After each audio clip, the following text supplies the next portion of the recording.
순종의 힘. 우리 아브라함에 관한 말씀을 우리가 나누고 있고요. 지난 4주간에 걸쳐서 특별히 창세기 22장의 말씀을 통해서 믿음에 대해서 우리가 같이 중점적으로 나누고 있는데요. 오늘은 그 믿음에 관한 말씀의 마지막 시간이죠. 오늘 본문을 보시면 드디어 이 아브라함의 시험이 끝이 나게 됩니다. 그런데 어떻게 해서 이 아브라함이 시험을 이기게 되었냐? 순종이라는 것입니다. 여러분, 시험을 이기는 방법이 여러 가지가 있겠지만 더 중요한 것은 뭐냐? 하나님의 말씀에 순종하면 끝나버리는 줄 믿습니다.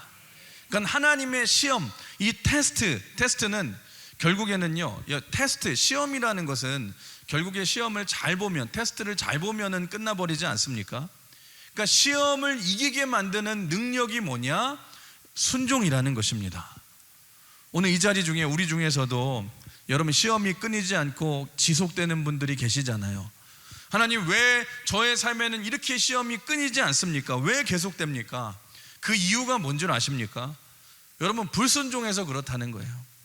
하나님이 우리를 사랑하시기 때문에 될 때까지 하시거든요. 그러니까 여러분, 시험을 짧게 끝내는 방법이 딴 게 아닙니다. 말씀에 순종해야 될 줄 믿습니다. 다른 말로 하면 순종보다 더 좋은 믿음은 없다라는 거예요.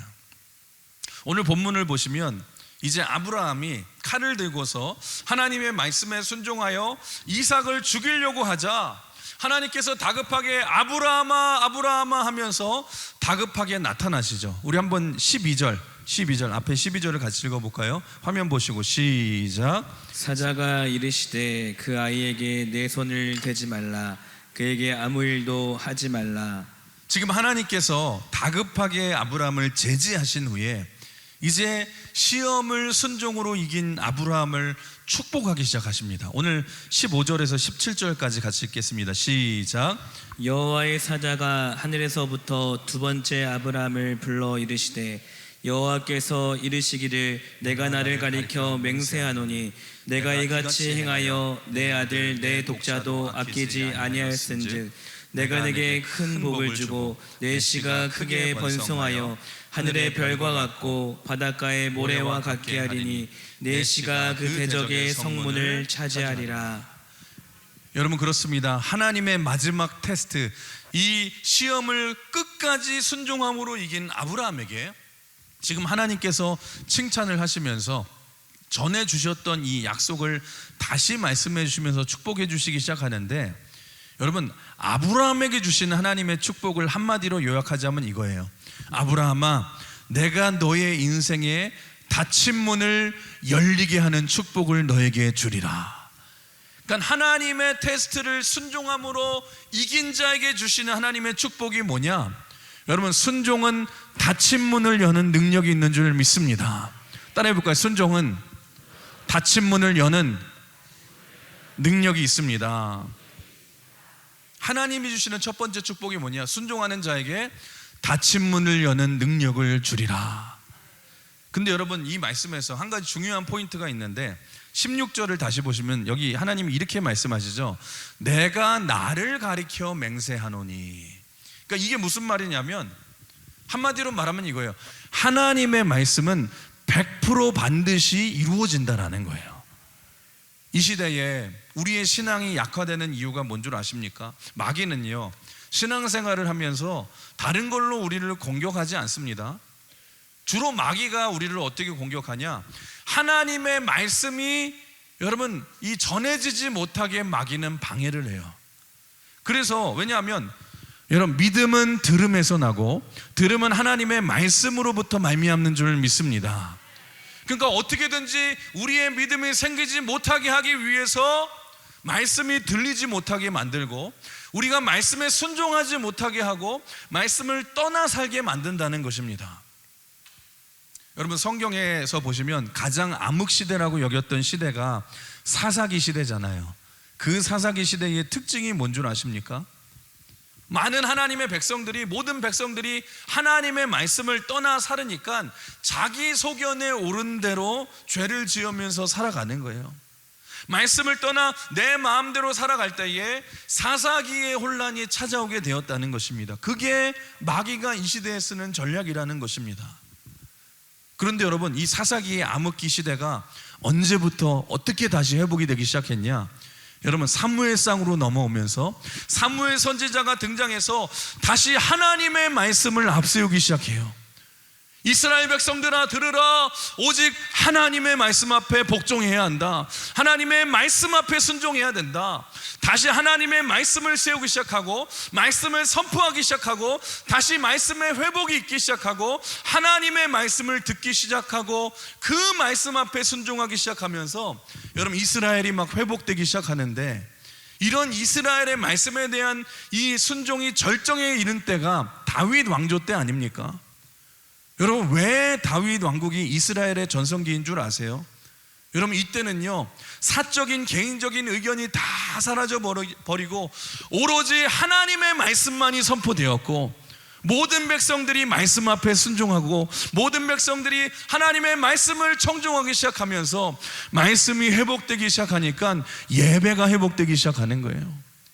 그래서 하나님의 말씀을 찬양하는 것이 성가대가 되었고, 하나님의 말씀을 증거하는 것이 제사제도, 성전이 되었고, 여러분, 그 나라의 기준, 인생의 기준이 말씀이 되니까 시대의 혼란이 다 사라져 버리고 온전히 하나님의 나라가 이루어지지 않습니까? 영적인 전성기가 이루어지잖아요. 여러분, 오늘날도 마찬가지예요. 이 영적인 어둠의 시대, 이 혼란한 시대를 이기고 다시 회복하는 방법은 딱 한 가지입니다. 내가 하나님이 되어서 여러분, 자기 소견대로 살아가는 그 삶에서 우리가 돌이켜서 다시 하나님의 말씀으로 회복하고 다시 말씀 중심으로 모이고 말씀 앞에 다시 온전히 순종할 때에 여러분, 부흥이 딴 게 아니에요. 다시 말씀을 회복하는 것이 부흥인 줄 믿습니다. 우리 인생에도 영적인 전성기가 회복될 줄 믿습니다. 그런데 여러분, 그 근거가 뭐냐? 오늘 말씀처럼 하나님의 말씀은 반드시 이루어진다라는 거예요. 여러분, 하나님의 말씀 앞에 우리가 우뚝 서야 되는 이유가 뭔 줄 아십니까? 우리 하나님의 말씀은 영원한 줄 믿습니다. 우리 하나님은 말씀은 영원히 변치 않으시기 때문에 우리 하나님의 말씀이 된다고 하면 되는 거예요. 우리 하나님은 언제나 오르신 줄 믿습니다. 그런데 그 보증이 어디에 있냐? 여러분, 하나님이 스스로를 가리켜서 말씀하신다는 거예요. 하나님이 말씀하여 이르시되, 하나님이 말씀하시면 반드시 이루어짐을 믿으시길 주님의 이름으로 축원합니다. 여러분, 왜 사람은 믿을 존재가 못 되는 줄 아세요? 왜 사람이 자꾸 배신을 하고 배신당한 경험이 있는 줄 아십니까? 배신이 뭐예요? 마음이 바뀌는 것이 배신 아닙니까? 여러분, 왜냐하면 우리 인간은 유한한 존재이고 우리 인간은 연약하고 인간은 늘 한계가 있기 때문에 그 말을 지킬 능력이 없는 거예요. 여러분, 잊지 마세요. 사람은 믿을 만한 존재가 못 됩니다. 옆 사람 얼굴 쳐다보세요. 믿을 만하게 생겼나 한번 쳐다보세요. 믿을 구석이 하나도 없잖아요. 사람은 믿을 만한 존재가 아니에요. 사람은 마음이 변하든지 아니면은 마음이 변하지 않아도 지킬 능력이 없든지 안 되거든요. 그러니까 여러분, 사람 의지하다가 다 실망하게 되는 것이 인생이잖아요. 우리 한번 따라해 볼까요? 사람은 믿을 존재가 아니라 사랑할 존재입니다. 우리 옆 사람 한번 같이 이렇게 인사해 볼까요? 당신을 온전히 사랑하겠습니다. 다시 인사해 볼까요? 믿지 못해도 사랑하겠습니다. 믿으면 또 실망하지만 사람은 믿을 존재가 아니에요. 연약하기 때문에 사랑할 존재예요. 여러분, 그래서 믿지 마시고 사랑해 주십시오. 사랑해 주십시오. 여러분, 그런데 하나님의 말씀은 어떻냐? 우리 하나님의 말씀은 변함이 없고 우리 하나님의 말씀은 반드시 이루어질 줄 믿습니다. 오늘 본문에서도 말하잖아요. 내가 너에게 말하였도다. 내가 말한 건 반드시 이루어지리라. 여러분, 히브리서에서 이런 귀한 말씀, 중요한 말씀이 있거든요. 6장 13절 14절 같이 읽어볼까요? 시작. 약속하실 때 가리켜 맹세할 자가 자기보다 더 큰 이가 없으므로 자기를 가리켜 맹세하여 이르시되 내가 반드시 너에게 복주고 복주며 너를 번성하게 하고 번성하게 하리라 하셨더니. 지금 우리가 읽은 지금 이 히브리서의 말씀이 어느 말씀을 인용한 말씀이냐? 오늘 본문인 창세기 22장의 말씀을 말한 건데, 지금 22장의 말씀을 이걸 해석을 한 거예요. 그러니까 하나님이 지금 나 자신을 가리켜서 맹세하노니라고 오늘 본문에서 말을 했는데, 왜 이렇게 말씀을 하셨냐? 자기보다 더 큰 이가 없기 때문에. 그러니까 하나님이 자기 이름을 놓고 맹세하셨다는 것입니다. 그러면 반드시 된다라는 거예요. 여러분, 하나님이 말씀하시면 반드시 이루어질 줄 믿습니다. 그래서 여러분, 믿음의 사람들이 살아가는 방식을 히브리서의 말씀에 이렇게 표현을 해요. 히브리서 6장 15절 다음 읽어볼까요? 뭐라 그래요? 그가 이같이 오래 참아 약속을 받았느니라. 그러니까 모든 믿음으로 승리한 사람들의 특징이 뭐냐?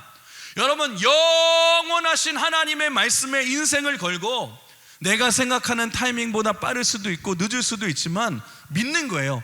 하나님의 말씀은 반드시 이루어짐을 온전히 믿고 오래 참아 응답을 나중에 받았다는 거예요.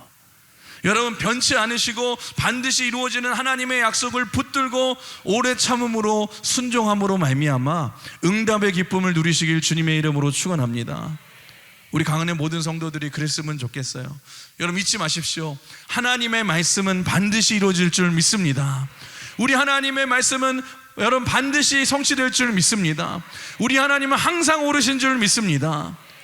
어떤 일이 있어도 그 약속의 말씀을 붙들고 여러분 순종해 보십시오. 당장 이루어지지 않는다 할지라도 오래 참음으로 인내하시면서 순종할 때에 반드시 응답의 기쁨을 누리게 될 줄 믿습니다. 그래서 지금 아브라함에게, 순종한 아브라함에게 주신 하나님의 축복이 뭐냐? 다시 17절 읽어볼까요? 17절 시작. 내가 내게 큰 복을 주고 내 씨가 크게 번성하여 하늘의 별과 같고 바닷가의 모래와 같게 하리니 내 씨가 그 대적의 성문을 차지하리라. 아멘. 네가 복을 받아 내 씨가 하늘의 별과 같고 바닷가의 모래와 같게 하리니. 처음에 받았던 약속을 다시 말씀하시고 재확인시켜 주시는데, 이 하나님의 축복을 다시 한번 요약하자면, 짧게 요약하자면 이렇게 말할 수 있어요. 내 자손이 대적의 성문을 차지하리라. 여러분, 왜 하나님 앞에서 순종하는 하나님의 백성들이 무서운 줄 아십니까? 여러분, 순종은요 닫힌 문을 여는 능력이 있는 줄 믿습니다. 순종은 닫힌 문을 여는 능력이 있다라는 거예요. 어떤 한 선교사님의 간증을 제가 이제 들은 적이 있었는데, 이 선교사님이 그러는 거예요. 처음에 자기가 선교지에 파송을 받을 때, 교회에서 파송을 받을 때는 막 화려하게 축복을 받으면서 뭔가 엄청난 일이 이루어질 것 같이, 자기가 파송을 받아서 선교지에 가면 뭐 엄청난 선교가 막 일어날 것 같이 막 그렇게 축복을 받고 뭔가 될 것 같은 기대감을 가지고 선교지에 파송을 받는데, 실제 여러분 선교 현장을 가보면 막막한 거예요. 여러분, 영혼을 열심히 섬기고 전도를 해도 듣는 것 같지도 않고, 처음에는 눈만 감아도 그 영혼들이 막 떠올라가지고 그 사랑하는 마음으로 오직 복음 하나 들고 선교지를 갔는데, 실상의 그 선교지의 현장은 전쟁터라는 거예요. 그렇게 사랑해주고 그렇게 품어주고 그렇게 붙들어줘도 나중에 보면은 늘 배신을 하고, 그렇게 사랑을 해줘도 물건을 막 훔쳐가고, 그렇게 품어줘도 뭐 교회에 있는 노트북 훔쳐가고 악기 훔쳐가고 핸드폰 훔쳐가고, 앞에서는 잘하는 것 같다가도 뒤에서는 뒤통수를 치고, 나쁜 말로 하면은 전부 도둑놈만 있는 것 같대요. 느낌이 그렇다는 거예요. 다 사기꾼 같아 보이고. 여러분, 그러다 보니까, 그런 일들이 계속 반복되다 보니까 그 나라의 사람들이 싫어지는 거예요. 자기가 그런 고백을 하는 거예요. 그 영혼들을, 그 나라 영혼들을 사랑하는 마음으로 선교지를 떠났다가, 선교지로 갔다가 이제는 그 사람들이 꼴도 보기 싫어졌다라는 거예요. 그래서 권태기가 온 거예요. 막 번아웃이 되고, 이 사역에 대해서 내가 어떻게 전진해야 될까 낙심이 되어서 사역도 제대로 하지 못하는 그때에 어느 날 하나님의 말씀을 묵상하고 있는데 그런 말씀이 들리는 거예요. 예수께서 이르시되 네 마음을 다하고 목숨을 다하고 뜻을 다하여 주 너희 하나님을 사랑하라. 이것이 크고 첫째 되는 계명이요.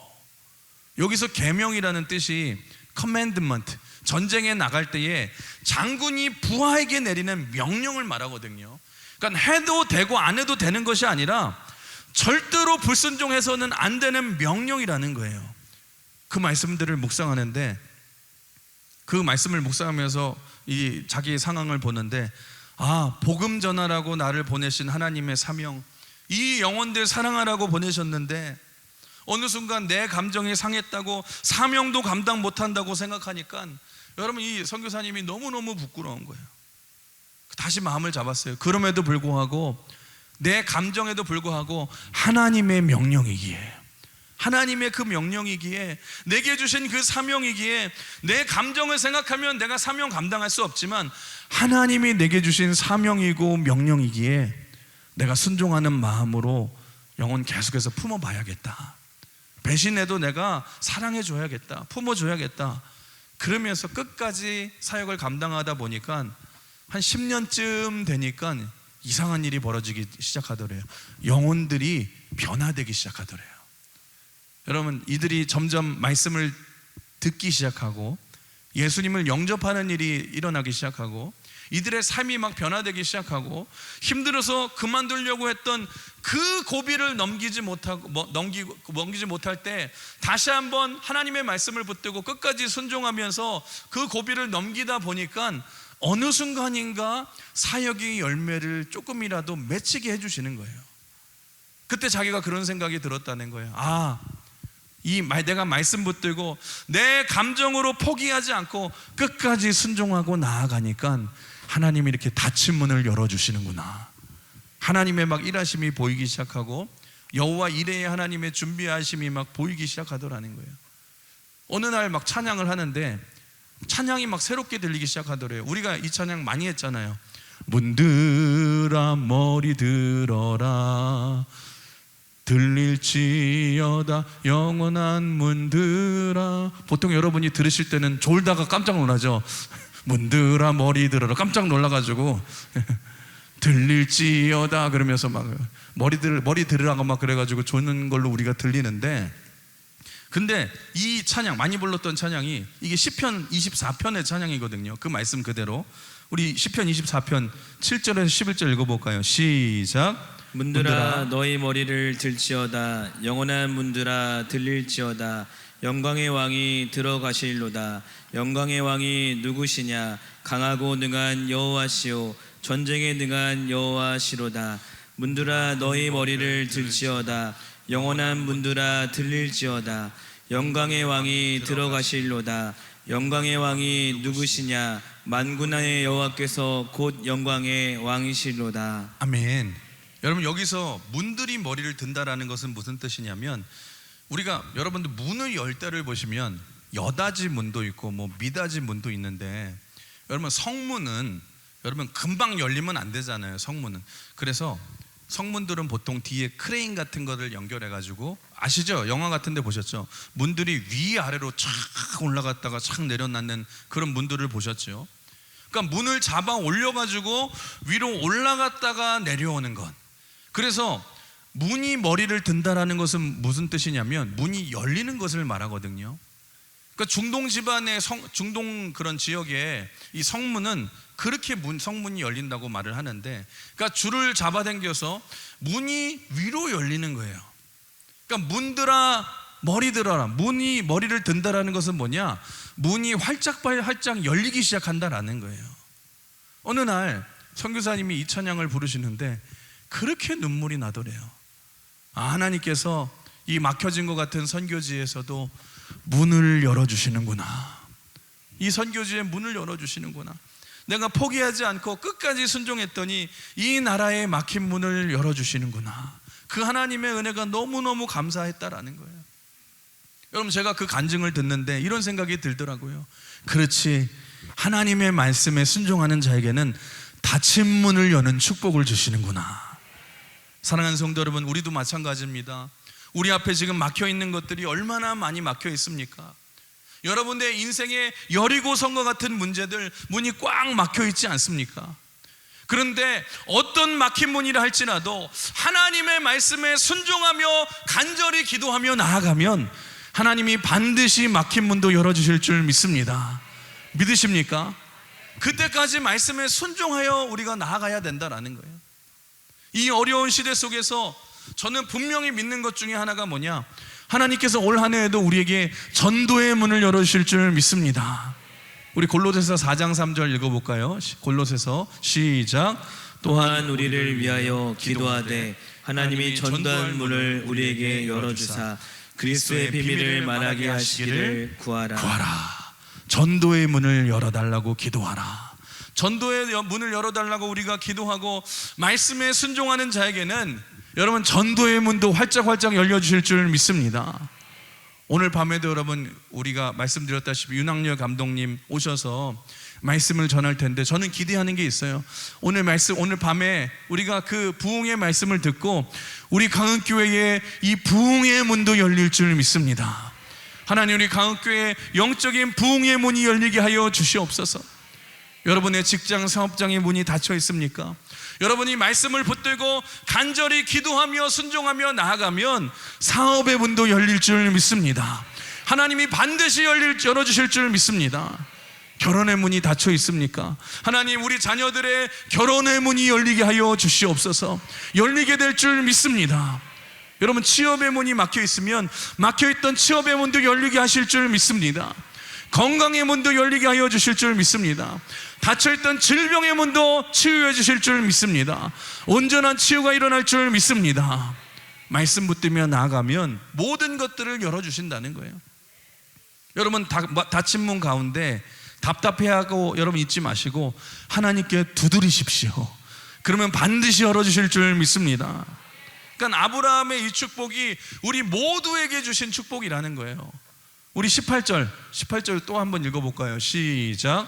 또 내 씨로 말미암아 천하 만민이 복을 받으리니 이는 내가 나의 말을 준행하였음이니라 하셨다 하니라. 아멘. 순종이잖아요. 이게 우리에게도 주신 말씀이라는 것입니다.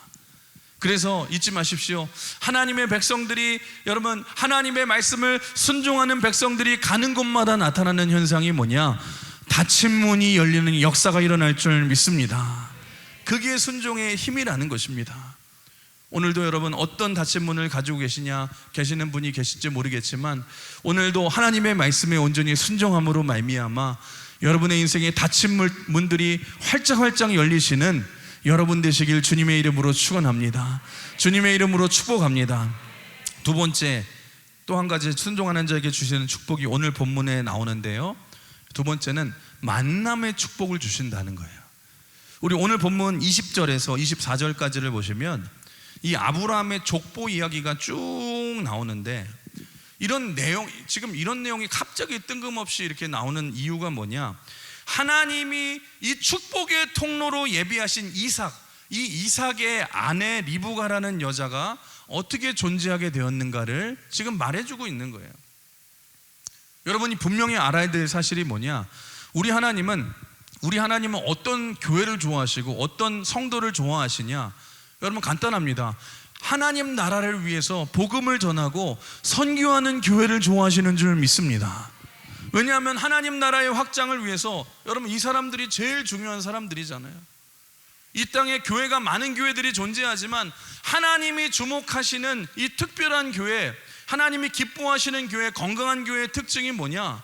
교회의 존재 목적인 복음 증거하는 일에 최선을 다하는 교회, 그 교회가 하나님이 기뻐하는 교회 아니겠습니까? 그 교회가 건강한 교회잖아요. 여러분 생각해 보세요. 여러분, 교회 안에 성도가 아무리 많아도 가만히 앉아있는 성도는 그냥 구경꾼이지만 몇 안 되는 성도를 할지라도 하나님 나라를 꿈꾸며 복음 증거하고 전도하고 선교하는 성도는 다르거든요. 왜냐하면 그 사람이 축복을 전달하는 사람이잖아요. 하나님의 나라를 확장하고 그 복음을 전파하는 사람이 중요한 사람 아닙니까? 그러니까 여러분, 무조건 하나님의 관심을 받고 쓰임받는 인생이 되기 위해서는요, 복음 전하는 교회가 돼야 되고 복음 전하는 인생이 돼야 될 줄 믿습니다. 오늘 본문에서 말하는 그런 대표적인 사람이 이삭이라는 거예요.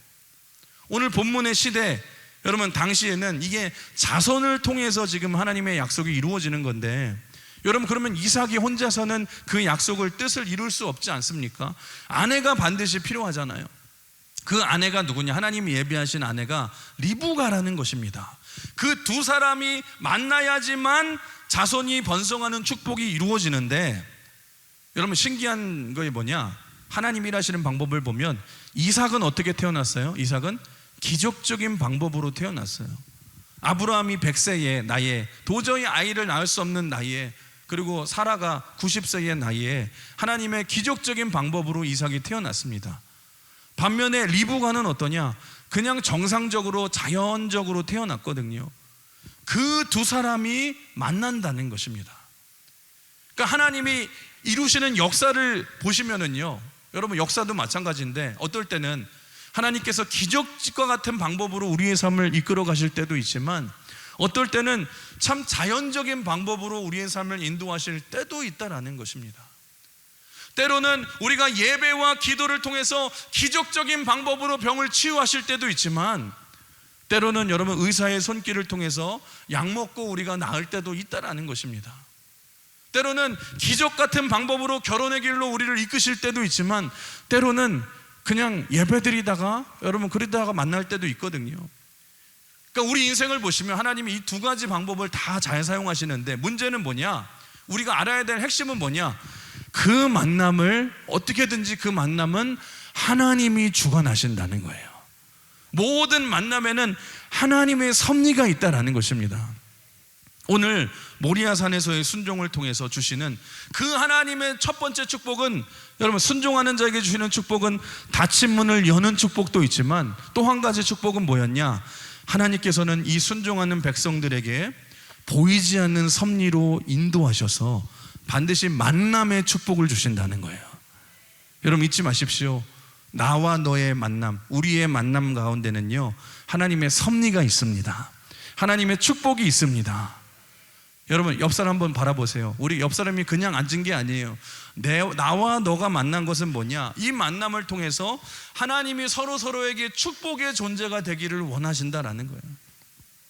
여러분 한번 봅시다. 아브라함의 아버지의 이름이 뭔 줄 아세요? 아브라함의 아버지의 이름은 데라입니다. 데라. 여러분 데라에게는 3명의 아들이 있었죠. 3명의 아들. 첫 번째 아들이 아브라함이었고, 두 번째 아들이 나홀이라는 사람이었고, 세 번째 아들이 하란입니다. 그러니까 다시 보시면 데라라는 아버지가 있었고, 세 아들 아브라함과 나홀과 하란이 있었는데, 근데 그 막내 아들 하란이 갈대아 우르에서 지금의 바벨론 지역에서 일찍 죽게 되죠. 막내가 제일 먼저 일찍 죽었습니다. 그리고 그 아들 하나가 남았는데 그게 누구냐? 아브라함의 조카였던 롯이죠. 근데 이 하란이 죽었는데, 하란이 아들만 남긴 게 아니라 딸도 남겼는데, 그 딸이 누구냐? 밀가라는 여자예요. 밀가. 그러니까 롯하고 밀가는 오누이 관계죠. 근데 아브라함이 갈대아 우르에서 하나님의 말씀을 듣고 떠날 때에 여러분 밀가는 두고 롯만 데리고 나왔던 것 같아요. 그런데 여러분 오늘 본문에 보시면 나중에 이 밀가가 작은 아버지인 나홀과 결혼을 한 겁니다. 그러니까 옛날에는 근친 결혼이 존재하던 시대였잖아요. 지금은 말도 안 되지만. 그래서 그러니까 한마디로 말하면 이 데라의 두 번째 아들이 나홀인데, 나홀과 하란, 세 번째 아들이었던 하란의 딸 밀가가 나중에 결혼을 하게 됐다라는 거예요. 그러니까 밀가 입장에서는 작은 아버지하고 결혼을 한 거고, 나홀 입장에서는 여러분 조카하고 결혼을 한 것 아닙니까? 근데 둘이 금술이 잘 맞았는지 아이를 8명이나 낳게 되는데, 그 아이들의 이름들이 20절에서 나오는 이름들이 쭉 나옵니다. 8명의 이름. 그래서 22절을 보시면 이렇게 말하죠. 게셋과 하소와 빌다스와 이들랍과 여러분 부두엘이라. 여기 뭐 이름도 말하기 힘든 이름들이 나오는데, 제일 중요한 게 이 부두엘이 중요한 거예요. 부두엘. 이 부두엘이 왜 중요하냐? 부두엘의 딸이 바로 리브가입니다. 리브가. 23절 읽어볼까요? 그 밑에 뭐라고 그래요? 이 8사람은 아브라함의 형제 나홀의 아내 밀가의 소생이며, 부두엘은 누구를 낳았고? 리브가를 낳았고. 그러니까 이렇게 본다면 아브라함의 아들이 이삭이잖아요. 그리고 나홀의 딸이 리브가니까 두 사람은 사촌 관계인데 나중에 이렇게 결혼을 하게 된다라는 거예요. 이삭과 리브가가. 그리고 여러분, 리브가의 오빠의 이름이 뭔 줄 아십니까? 리브가의 오빠 이름이 뭐예요? 그 대단한 라반입니다. 라반.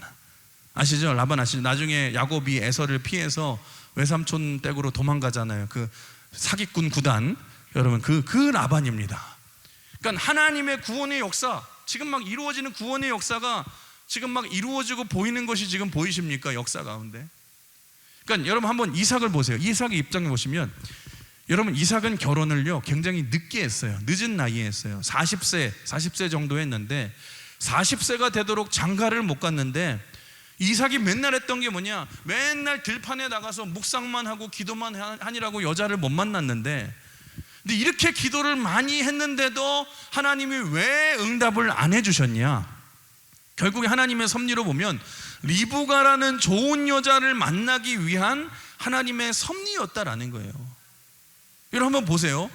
이삭은 40이 넘도록 한 40세 정도의 늦은 나이에 결혼을 하게 되었는데, 이삭이 리브가랑 결혼을 했을 때 당시에 리브가의 나이가 대략 18살 정도 됐습니다. 그러니까 나이 차이가 몇 살이에요? 거의 12살이 넘게 나죠. 그러니까 왜 하나님께서 이삭을 이렇게 오랫동안 기도하게 하셨냐? 하나님이 예비하신 믿음의 배필이었던 리브가를 만나기 위함이라는 거예요. 왜냐하면 생각해 보세요. 만약에 이삭이 30살에 결혼을 한다고 한다면 리브가가 몇 살이에요? 10년 전인 30살에 결혼한다고 하면 리브가가 8살이잖아요. 여러분 8살이 어떻게 결혼을 합니까? 그러니까 리브가가 성인이 될 때까지 하나님이 기다리게 하셨다는 거예요. 무슨 말이냐? 우리 하나님께서는 보이지 않는 손길로 인도하시면서 우리의 인생을 최선의 길로, 최고의 만남을 위해서 때로는 내 인생을 기다리게 하실 때도 있고, 때로는 나의 축복의 대상을 기다리게 하실 때도 분명히 있다라는 것입니다. 그리고는 만남의 축복으로 우리를 인도해 주신다는 거예요. 여러분, 오늘 성경에서 그 중요한 믿음장의 믿음에 대한 대표적인 나오는 창세기 22장의 뒷부분에서 갑자기 뚱딴지같이 족보 이야기가 등장하는 이유가 뭐냐? 지금 여기서 보여주는 거예요. 하나님께서 이삭을 살려주지 않았느냐? 모리아산에서 이삭을 번제로 드리려고 할 때 아브라함만 순종한 것이 아니라 이삭도 하나님의 뜻을 믿고 순종했잖아요. 그러면 순종하고 나서 그걸로 끝나는 것이냐? 그게 아니라는 거예요. 여호와 이레의 하나님, 그 하나님이 택해 주신 기가 막힌 리브가가 준비되어 있다라는 거예요. 여러분 어떻게 해요? 하나님의 섭리의 손길 가운데, 봐라, 너는 모르고 있는 사건들이 지금 이렇게 벌어지고 있다. 그래서 리브가가 존재했다라는 것입니다. 그리고 나중에 창세기 24장에 넘어가면 하나님이 예비하신 이삭과 리브가의 만남이 일어나서 결혼하게 되지 않습니까? 사랑하는 성도 여러분, 잊지 마십시오. 하나님의 나라에는 우연이 없는 줄 믿습니다. 오늘 내가 누군가와 만나고 오늘 내가 너와 만나게 된 것은 우연이 아니라 하나님의 뜻이 있고 하나님의 섭리가 있다라는 거예요. 그래서 여러분 답답해하지 마십시오. 하나님의 말씀을 믿고 순종하고 기다리면 하나님께서 최선의 때에 최고의 타이밍에 반드시 우리의 길을 열어주시고 반드시 만남의 축복을 또 주실 줄 믿습니다. 만남의 섭리가 있다라는 거예요. 그래서 여러분 기도하셔야 돼요. 여러분 기도하면 필요하면 하나님께서 필요할 일꾼도 보내주시고, 사명이 있다라면 하나님 사명에 맞는 일꾼도, 딱 맞는 일꾼도 보내주시고요. 그런데 여러분 절대로 교만하지 마십시오. 내가 아니면 안 돼, 그런 생각 가지면 안 되세요. 절대로 교만하지 않으세요. 여러분 나 아니어도 하나님이 쓰시는 일꾼 많거든요. 여러분 그래서 하나님이 부르실 때는 무조건 아멘 하고 충성하며 쓰임받는 것이 중요한 줄 믿습니다. 하나님이 그런 사람을 쓰신다는 거예요. 여러분 마지막으로 모세를 한번 봅시다. 모세. 여러분 정말로 이 아기들이 막 죽이고 할 때에, 그때에 아기 모세가 태어나게 되었는데, 아기 모세가 살아날 확률을 아십니까? 처음에 모세가 처음 태어났을 때에 여러분 갓난아기들 다 죽이라고 했잖아요. 왕이, 파라오 왕이. 그래서 바로 왕이 명령이 들어왔는데, 지금 모세의 엄마가 이제 모세를 낳는데 어린아이가 계속 우니까 숨겨서 키울 수가 없으니까 어떻게 합니까? 어쩔 수 없이 엄마가 갈대 상자에다가 이 아기 모세를 탁 넣어서 기도하면서 하나님이 너의 인생을 인도하실 거야. 그리고 갈대 상자를 닫아서 나일강에 띄어서 보냅니다. 그러면 거의 죽는 거잖아요. 그런데 한번 생각해 보세요. 갑자기 그 이집트의 공주가 그날따라 목욕이 하고 싶네. 목욕이 하고 싶은 충동이 생겼는데 갑자기 자다가 막 몸이 근질근질거린 거예요. 이상하다. 옛날 같으면 긁고 끝났는데 이상하게 목욕을 하고 싶은 충동이 생기겠는데, 여러분, 목욕하고 싶은 것도 하나님의 섭리입니다. 여러분, 그러면 왕궁에 얼마나 멋진 목욕탕이 많아요. 아마 이 이집트에 목욕탕이 한 10개는 있을 거예요. 좋은 목욕탕이. 근데 그날따라 이상하게 나일강으로 목욕이 하고 가고 싶은 거예요. 이게 우연입니까? 하나님의 섭리입니까? 하나님의 섭리죠. 그리고 나일강을 딱 들어가서, 여러분 한번 생각해 보세요. 나일강이 이렇게 흐르잖아요. 나일강을 걸을 때에도 갈대 상자가 내려오는 이 반대 방향으로 가면은 갈대 상자를 못 만나요. 근데 갈대 상자가 내려오는 그 방향으로 여러분 가다가 만나게 되는 거예요. 여러분, 우연입니까? 섭리입니까? 섭리죠. 그리고 갈대 상자가 이렇게 내려오는데 그냥 뭐가 많이 떠내려가잖아요. 그냥 떠내려간다고 생각하면 그냥 지나갈 수 있는데 갑자기 그걸 보게 만드시고 이 공주의 호기심을 발동하게 만든 거예요. 저게 뭘까? 여러분, 호기심도 하나님의 섭리인 줄 믿습니다. 하나님의 은혜예요. 그래서 명령하죠. 신하들에게 저거 가져와 봐라. 그리고 가져와서 그 갈대 상자를 딱 여는 순간 기가 막힌 타이밍에 아기 모세가 엥 하고 울기 시작해요. 여러분, 우는 것도 타이밍에 맞게 잘 울어야 될 줄 믿습니다. 신기하죠? 그 울음소리에 더 신기한 것은 이 공주의 모성애가 발동해서 우는 것을 보고서 내가 이 아이의 엄마가 돼야겠다 마음을 먹게 되고, 더 신기한 거는 그때 갑자기 모세의 누이였던 미리암이 갑자기 툭 튀어나와서 뭐라 그래요? 혹시 유모 필요하세요? 그러는 거예요. 근데 여러분 잘 생각해 보세요. 당시 이집트의 공주라면 경호원이 있겠습니까? 없겠습니까? 경호원이 막 10명 이상은 있었을 거예요. 근데 이때 경호원이 마침 방심했던 것 같아. 어디 잠깐 뭐 놀러 갔거나 뭐 잠시 딴짓하고 있었을 때에 미리암이 나타나서 얘기할 정도로 방심을 했던 것 같아. 그러자 노예 여자애가 이집트 공주에게 와가지고 유모 필요하세요? 그래, 너 유모 데리고 와라. 그래서 놀라운 사실은 역사상 모세의 엄마는 자기 아들을 나라에서 돈 받고 키운 엄마입니다. 나중에 그렇게 키우게 되잖아요. 말도 안 되는 일이 벌어지잖아요. 여러분 잘 보십시오. 이 모든 과정들을 보시면 여러분 이 과정 중에서 딱 한 가지만 맞아 떨어지지 않았더라도 모세는 죽었어야 돼요. 근데 이 모든 것이 이렇게 다 맞아 떨어진 게 우연입니까? 하나님의 섭리입니까? 하나님이 세밀한 손길로 도우시고 인도하시는 하나님의 섭리라는 거예요. 여러분, 하나님께서 만남의 축복을 주시잖아요. 사랑하는 성도 여러분, 잊지 마십시오. 우리의 인생도 마찬가지예요. 여러분, 모세의 하나님이 저와 여러분의 하나님이신 줄 믿습니다. 그 하나님이 지금도 살아계시고 지금도 일하시고 지금도 우리를 도우시고 역사하시는 신실하신 하나님이신 줄 믿습니다. 아니, 그런데 뭘 걱정하십니까? 여러분, 내가 내 인생을 어떻게 계획하고 내 뜻대로 어떻게 다 이루고 갈 수 있어요? 이 모든 것들을 어떻게 내 계산대로 다 이끌 수 있습니까? 불가능합니다. 여러분, 아니에요. 인생은 여러분 다 하나님의 손 안에 있는 줄 믿습니다. 그리고 여러분, 내 인생의 제일 좋은 타이밍에 하나님이 지금도 여러분의 인생을 이끌어 가고 계신다는 거예요. 내 인생이 지금 힘든 상황 가운데 있다 할지라도 여러분, 하나님의 섭리를 믿으십시오. 그리고 말씀대로 끝까지 순종하십시오. 그러면 가장 좋은 길로, 가장 최선의 길로 우리를 인도하시며 만남의 축복을 주실 줄 믿습니다. 하나님의 섭리로 우리를 인도하실 줄 믿습니다. 오늘 말씀을 정리하겠습니다. 사랑하는 성도 여러분, 창세기 22장의 핵심은 뭐냐? 결국에 순종이 중요하다. 여러분, 옆 사람 한번 인사해 볼까요? 끝까지 순종합시다. 여러분, 순종이 능력이에요. 여러분의 인생이, 우리의 인생에도 모리아산과 같은 하나님의 테스트, 하나님의 시험이 분명히 있어요. 그때 우리에게 분명히 필요한 것은 뭐냐? 여러분, 신실하신 하나님을 믿으십시오. 그리고 우리가 절대 순종해야 될 줄 믿습니다. 우리가 배웠죠. 믿음이 뭐예요? 믿음은 어떤 상황이라든지, 우리가 평탄할 때든지 어려울 때든지 미리 결정하는 거예요. 나는 어떤 상황이 처한다 할지라도 주님 배신하지 않겠습니다. 말씀 떠나지 않고 주님만 따르겠습니다. 나는 결코 돌아서지 않겠습니다. 그러면 그 믿음의 순종을 할 때에 어떤 일이 벌어집니까? 여러분, 한 사람의 믿음의 순종을 통해서 닫힌 문을 여는 능력이 나타날 줄 믿습니다. 문들아 머리 들어라.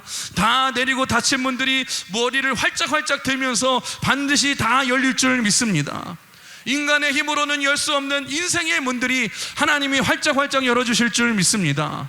여러분의 인생에도 순종함으로 닫힌 문이 열리는 축복이 임하시길 주님의 이름으로 축원합니다. 두 번째 한 가지 또 축복이 뭐예요?